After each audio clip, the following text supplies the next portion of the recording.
Welcome. So, we've got a whole stack of sources in front of us. Everything from strategic analyses to, the 9/11 Commission report. And they're all circling this one really difficult question. Yeah, how did the post 9/11 intervention in Afghanistan turn into America's longest war? So, today our mission is to analyze the legal decisions that really stretch this conflict out. Exactly, because when you look at the timelines in these sources, the thing that just jumps out is that the war's length wasn't really inevitable. It was a result of deferred political A choices, chain of them. a whole chain. And the key moment wasn't September 11th itself, but a major pivot that happened just a few months later. Okay, let's unpack that political shift because before 9/11, international terrorism wasn't really seen as a military problem, was it? Not at all.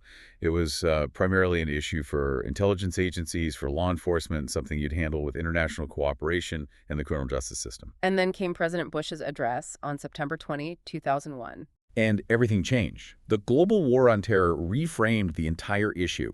Suddenly, terrorism wasn't a crime to be prosecuted. It was this global threat that required a primary military response. Which means the conflict was open-ended from the start. Right. It had no defined geographic boundaries, and it came with this huge expansion of executive authority. We weren't fighting a state anymore. We were Right. fighting an idea, a concept that could evolve. So Afghanistan becomes the first front.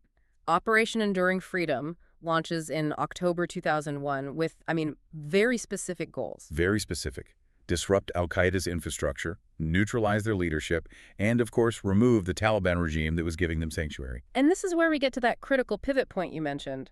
Because by December of 2001, It was, for all intents and purposes, done. The Taliban regime had completely collapsed. wow, Al-Qaeda's central operational base in Afghanistan was basically eliminated. Technically, the military objectives had been achieved. that is stunning. It's only been a couple of months. So if the mission was accomplished, why did the war continue? What was the justification? Well, that's the core question. They faced three options. One, declare victory and withdraw. Right. Two, you could transition to a much smaller, limited counterterrorism force just to hunt the remnants. Or three, you commit to long-term reconstruction. And they chose option 3. They chose option three, state building, training new security forces, creating a whole new political system. And that decision is what transformed the conflict. It wasn't a targeted intervention anymore.